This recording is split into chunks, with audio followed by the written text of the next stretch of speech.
Yare Yare DZ, aqui é o Ryzen e bem-vindo à Quinta 13. Não olhe para o calendário, não é Quinta 13, é apenas o nome do quadro. Vamos pro vídeo.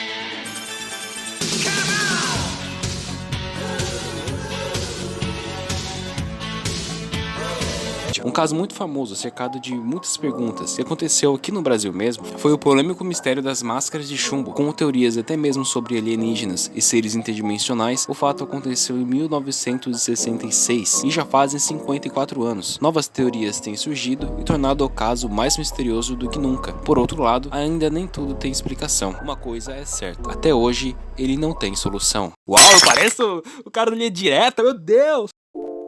Miguel José e Manuel Pereira eram sócios de um pequeno negócio de eletrônica. Ambos tinham 34 anos de idade e viviam em Campos, no Rio de Janeiro. Eles decidiram fazer uma viagem. Disseram para suas famílias que eles iriam para São Paulo comprar algumas peças para sua empresa, mas por algum motivo mudaram de ideia e foram para Niterói, no Rio de Janeiro mesmo. Aí o mistério já começa, de por que eles mudaram de direção sem avisar ninguém, do nada. O motivo na mudança ainda é desconhecido. Quando chegaram, encontraram um amigo que também trabalhava com eletrônica e trocaram ideias naquele dia, mas não compraram nada na loja dele. No dia seguinte, eles foram vistos comprando capas de chuva plástica em uma loja. Mesmo chovendo no dia, eles não usaram elas para se proteger da chuva. Eles dobraram elas, guardaram e foram embora na chuva mesmo. Que foi muito estranho. Eles guardaram e seguiram a viagem. Em seguida, compraram água mineral magnesiana. Ela é rica em diversos componentes químicos, entre eles um componente que relaxa o corpo, ou seja, você fica grogue,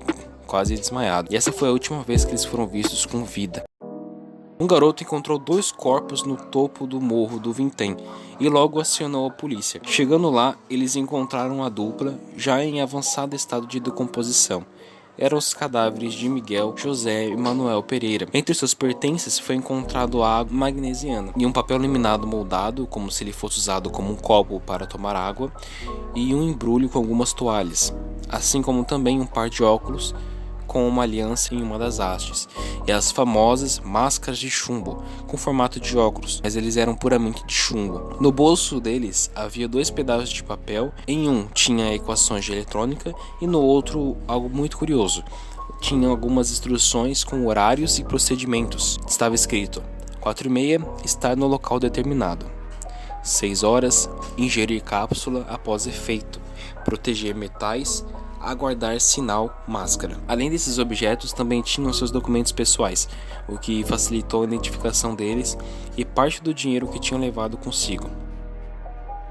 No local, os corpos estavam em cima de uma espécie de esteira ou cama, feito com folhas, e aparentemente tinham sido cortados com facas, mas não foi encontrado nenhum objeto cortante com os corpos, que levou a polícia a acreditar que havia uma terceira pessoa com eles, mas não se sabia quem. Elcio Correia era um aprendiz de eletrônica do Miguel.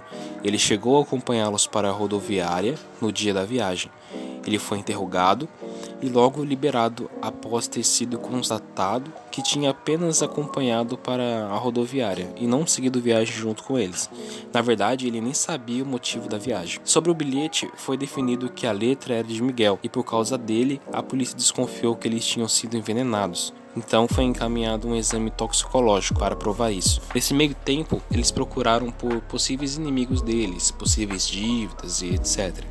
Mas em vez disso, eles descobriram algo bem bizarro, que eles já tinham um histórico na cidade de Campos, onde eles moravam, de realizar diversas experiências isoladas. Aliás, uma delas foi a que mais chamou a atenção. Eles causaram uma explosão que chegou a tremer os objetos das casas ao redor, e as testemunhas disseram que copos, panelas, pratos tremeram com o impacto causado, e quando foram olhar para fora tinha um clarão muito forte. Eles foram investigados inclusive pela marinha por causa do que aconteceu. Depois dessa descoberta, o laudo da autópsia ficou pronto. Nenhum indício tóxico foi encontrado pelos especialistas, afastando possível envenenamento. E para a polícia, a possibilidade de ser um roubo seguido de morte também foi descartada, porque todos os seus pertences, inclusive o dinheiro da viagem, que não era pouco, foi encontrado junto com eles. Até aí o caso já é estranho por si só, mas ele acaba se tornando mais bizarro quando surgem diversos testemunhos dizendo que viram um objeto sobrevoando o local, supostamente na noite onde ocorreu a morte dos rapazes, no alto do morro onde eles foram encontrados. corpos. O objeto, segundo as testemunhas, estava emitindo luzes alaranjadas e feixes de luzes azuladas. Uma outra polêmica também surgiu vindo do promotor público, que era um dos investigadores do caso, dizendo que o laudo da autópsia dos corpos tinha sido adulterado. Mas mesmo exumando os cadáveres e realizando novos testes, não encontraram vestígios tóxicos.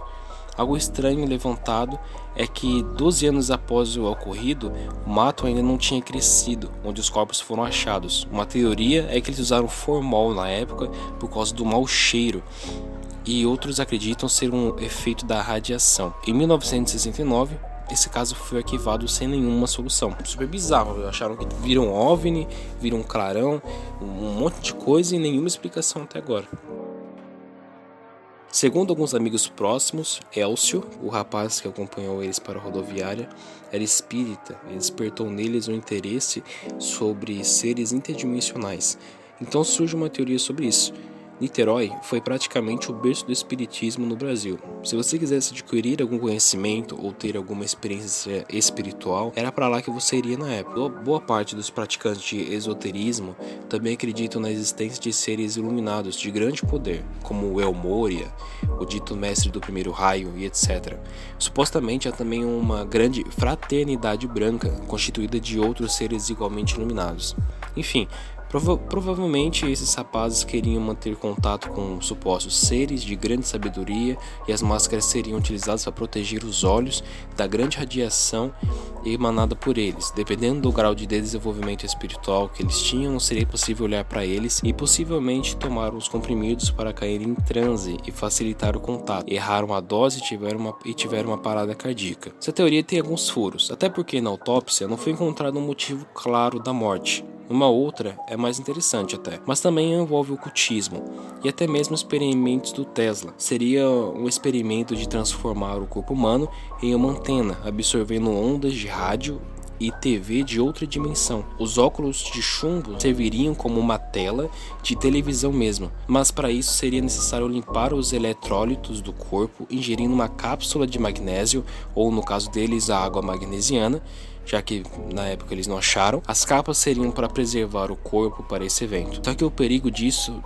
tudo é que eles acabariam virando para-raios humanos. Então eles tinham que se livrar de todos os metais.